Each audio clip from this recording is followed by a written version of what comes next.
After nearly a decade of tensions and mistrust, relations between Turkey and Egypt could be headed towards normalization. Earlier this month, Turkish President Recep Tayyip Erdogan met his Egyptian counterpart, Abdel Fattah el-Sissi, for the first time just as the FIFA World Cup kicked off in Doha.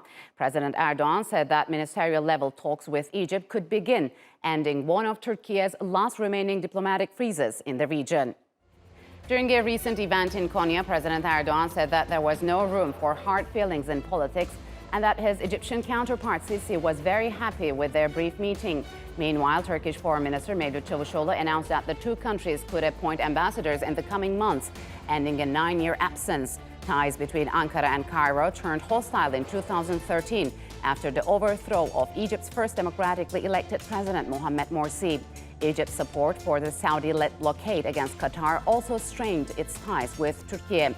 So has one of the last diplomatic dominoes fallen for Ankara? And how will the rapprochement between Turkey and Egypt impact the region? And to further discuss the rapprochement between Turkey and Egypt, I'm joined by Umberto Provazio from London. He's an associate fellow at the International Institute for Strategic Studies. And from Doha, Ali Bakir, he is a non-resident senior fellow at the Atlantic Council. Gentlemen, welcome to Straight Talk. It's good to have you on the program. So, Ali, after nearly a decade of tensions and hostility, the Turkish and the Egyptian presidents met on the sidelines of the FIFA World Cup in Qatar. How significant is this? Well, as you may know, this was a Qatari initiative. It was not to be political, but obviously both sides want to utilize it to push forward concerning the normalization of relations. It is, in this sense, very important, constructive, and positive step in the right direction, I believe. However, having said this, as I always say, we should not put the cart before the horse. And as we need more work to do on the elevating of diplomatic relations, maybe ministerial meetings, and setting up a common agenda. So in this sense, I think that it was important, but we have also to wait and see whether it will be materialized on other levels or not. So, Umberto, upon his arrival to Turkey, Turkish President Erdogan said it wasn't just a quick handshake, but the two leaders sat down for about 45 minutes. What do you think were the main points they discussed? Yeah, I think that 45 minutes, if we can use the football terms, it's just the first half. So I think that there will be a second half of this meeting. And I think that there are the two countries are engaged in two difficult tournaments, I believe. The first one is the Libyan file. Of course, we know about the fact that two countries were fighting each other in Libya in 2019, 2020, and they have different positions, diverging views on this issue. And the other tournament, we can say it's the ISMED, which has been linked to the Libyan conflict after the memorandum of understanding that were signed between Turkey and the GNU later this year. So, Ali, what would fully restore ties mean? Both countries, as Umberto mentioned, both in the region, especially the Eastern Mediterranean, as well as Libya. Are we likely to see dramatic political changes on the ground? Well, if they, carry on the normalization process and they agreed on a common agenda, then any kind of delimitation agreement between Turkey and Egypt in the Eastern Mediterranean, and also understanding on Libya, will be a game changer for both countries. However, I think that it's a little bit complicated. We are still not that close in any of those files. There is a need for more discussions, and I think that both understand and focus on their common agenda, on their common interests and agenda right now to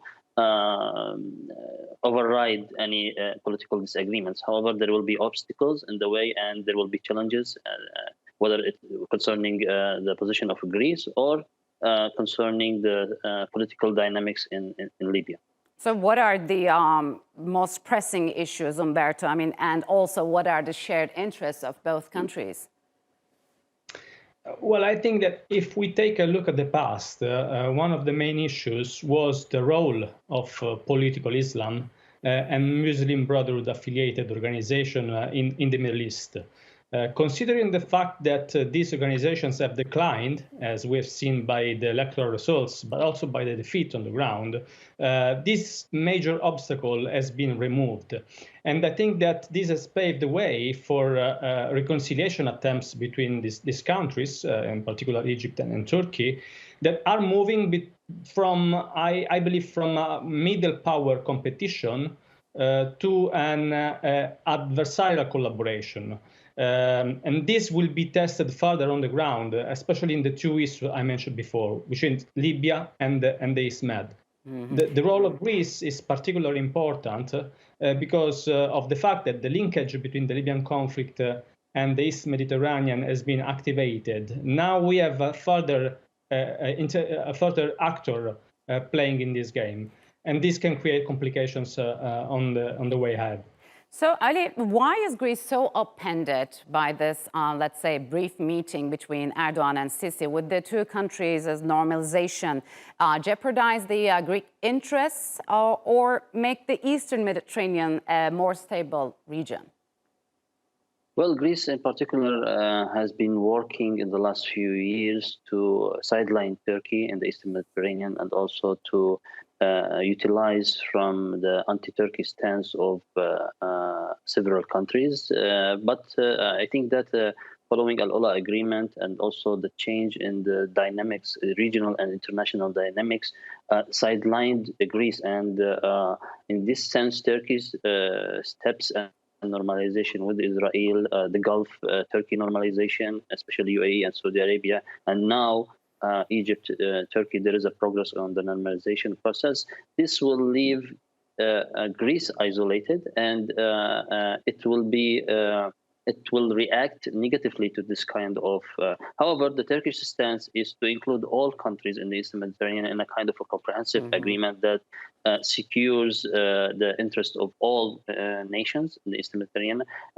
However, Greece, depending on its maximalist vision, is not accepting this kind of vision. So I think that it will not be easy to also reach an agreement with Egypt on Eastern Mediterranean, given that the already signed agreement between Egypt and Greece demands Egypt to consult with Greece on any future agreement with any of the countries in the Eastern Mediterranean. So I think that there will be an obstacle. The Turkish side will try to convince the Greeks on the benefits coming from an understanding with Turkey and Egypt. However, it will prove very difficult, in my opinion. So, Umberto, how would going back to pre-2013 conditions change the existing power balance in the region? Or are we facing a completely changed political landscape here? I think that all these talks about normalization, not only after the Abraham Accords, but also the normalization of ties between rival powers fighting each other in the region, need to be tested. I think that there are some structural issues, especially the frozen conflicts in Libya and the East Med, that are still significant hurdles. And unless we find a comprehensive agreement to move from the ceasefire towards a comprehensive peace settlement in these issues, the rapprochement will be a kind of diversification by these powers that are not ready to fight each other again, especially after the 2019-2020 period, but probably they will not be completely reconciled with each other. And I think that if the regional context will change, especially after the US presidential elections next year, we could soon face another turmoil in the region.